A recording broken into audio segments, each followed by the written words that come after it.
Assalamualaikum warahmatullahi wabarakatuh. Salam bahagia. Saya Deden Siti Nurholilah, calon guru penggerak angkatan 6 dari SMA Negeri 1 Jatisari. Pada kali ini akan menyampaikan aksi nyata modul 1.4 tentang budaya positif.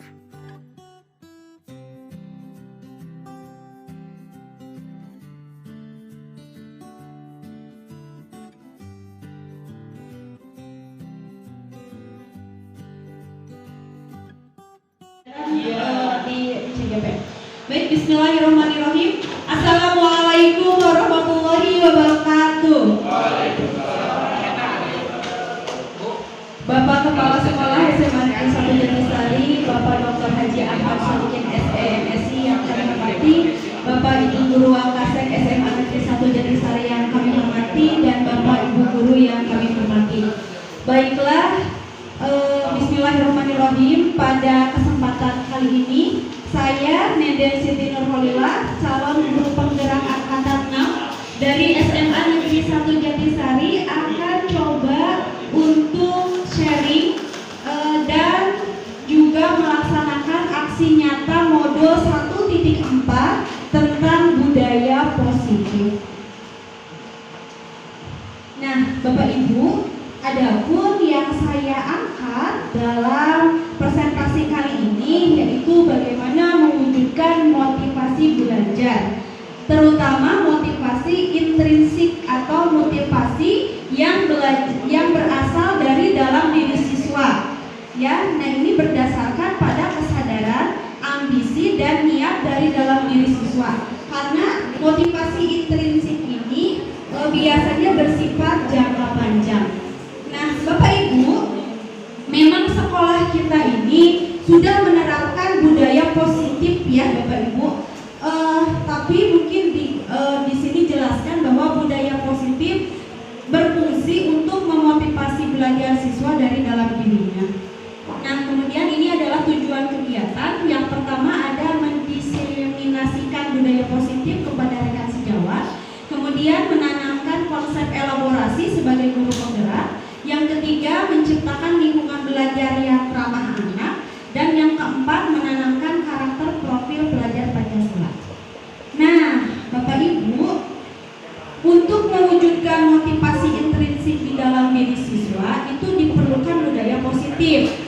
Nah, 5 budaya positif yang saya pelajari selama pembelajaran kemarin ini berkenaan dengan 5 posisi kontrol dulu menurut teori kontrol Dr. William Glasser. Nah, Bapak Ibu, mungkin di sini saya mau sharing saja ya, Bapak Ibu. Di sini menurut teori kontrol ada 5 posisi kontrol dulu. Yang pertama ini sebagai penghukum. Kita coba untuk merefleksikan bersama mungkin Bapak Ibu ya. Ketika saya di kelas, memang dulu saya pernah menjadi sebagai penghukum. Bagaimana cirinya? Biasanya saya ketika ada anak yang tidak mengerjakan tugas, saya marah. Saya langsung marahi. Kenapa tidak mengerjakan tugas? Padahal tahu deadline-nya hari ini. Dengan nada bicara saya yang keras. Nah, itu termasuk ke dalam penghukum. Karena penghukum itu ada 2, ada secara verbal dan juga secara fisik. Nah, apakah menurut Bapak Ibu posisi ini baik? Bisa baik, bisa buruk ya. Namun menurut teori kontrol ini bahwa posisi sebagai penghukum ini biasanya motivasi intrinsik dalam anak ini hanya bersifat sesaat. Karena anak hanya takut saja gitu, takut melaksanakan sesuatu itu di kelas itu karena takut gitu. Nah, kemudian yang kedua ada membuat rasa bersalah. Saya juga pernah mengalami Bapak Ibu. Di sini ketika ada anak yang tidak mengerjakan tugas, nada bicara saya mungkin biasa-biasa saja, hanya mungkin sedikit nyelekit gitu ya. Ini contoh kalimatnya, wah ibu sangat kecewa sekali, kenapa kamu tidak mengerjakan tugas? Nah gitu. Itu adalah posisi kontrol sebagai pembuat rasa bersalah. Mungkin pada saat itu si anak memang iya betul merasa bahwa iya saya tidak mengerjakan tugas. Namun pada teori ini pun belum 100% bagaimana motivasi intrinsik itu jujur. Yang ketiga ada posisi kontrol sebagai teman. Nah ini yang kemarin saya sering lakukan Bapak Ibu. Jadi karena saya perpindahan dari guru SMP ke SMA, makanya saya sering ke posisi ini, posisi teman. Tapi ternyata posisi teman ini pun dirasa kurang tepat Bapak Ibu. Karena ketika posisi teman itu kan kita seolah-olah dengan anak itu akrab sekali ya, sehingga anak terkadang mohon maaf secara etika ada kurang gitu ya Bapak Ibu. Mungkin kita bisa rasakan anak tidak bisa membedakan ketika di kelas mungkin ada yang menyeletuk gitu ya, karena dia merasa bahwa oh itu teman saya gitu. Nah seperti itu. Nah yang keempat ada monitor atau pemantau. Nah di sini mungkin Bapak Ibu sudah membuat keyakinan kelas, tapi di sini baru sebatas kenapa kamu tidak mengerjakan itu gitu. Atau apa yang sudah kamu lakukan, tapi tanpa lebih lanjut lagi. Jadi ini hanya memantau anak kesalahannya saja begitu. Nah, sedangkan posisi yang diharapkan pada teori kontrol ini adalah posisi yang kelima sebagai manajer. Manajer ini yaitu adanya kolaborasi antara guru dengan siswa dalam membuat keyakinan kelas supaya menjadi motivasi anak itu terbentuk dari dalam dirinya. Saya yakin Bapak Ibu mungkin sudah ada yang di kelas ketika masuk pelajaran, sebelum pembelajaran menanyakan, anak-anak sebelum kita belajar, ayo kita buat kesepakatan kelas. Selama pembelajaran apa yang boleh dilakukan dan apa yang tidak boleh dilakukan. Nah, ketika anak dan guru sudah membuat kesepakatan atau keyakinan kelas bersama, maka di situ anak akan belajar untuk disiplin dan juga melaksanakan apa yang harus dan tidak boleh dilakukan. Nah, jadi dalam posisi manajer ini diyakini menjadi salah satu posisi kontrol terbaik guru dalam membentuk motivasi belajar siswa karena tidak ada paksaan begitu ya Bapak Ibu.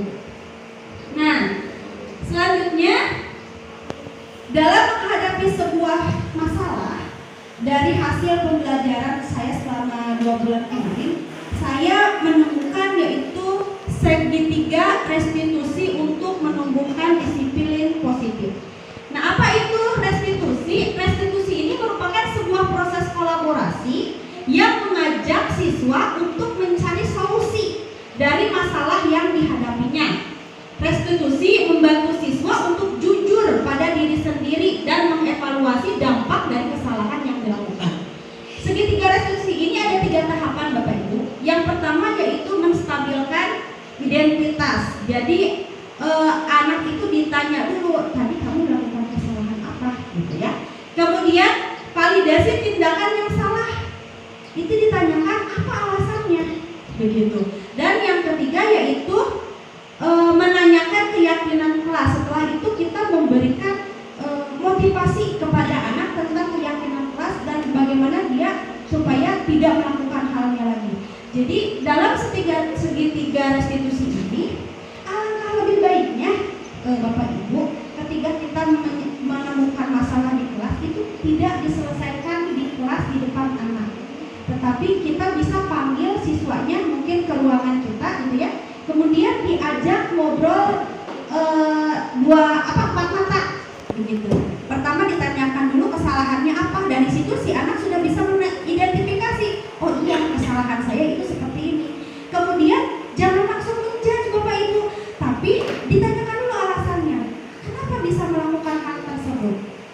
Nah, yang ketiga baru setelah itu ditanyakan, kamu kan sudah tahu bahwa itu salah, jadi ayo kita cari solusinya. Apa yang harus kamu lakukan supaya tidak mengulangi kesalahan tersebut.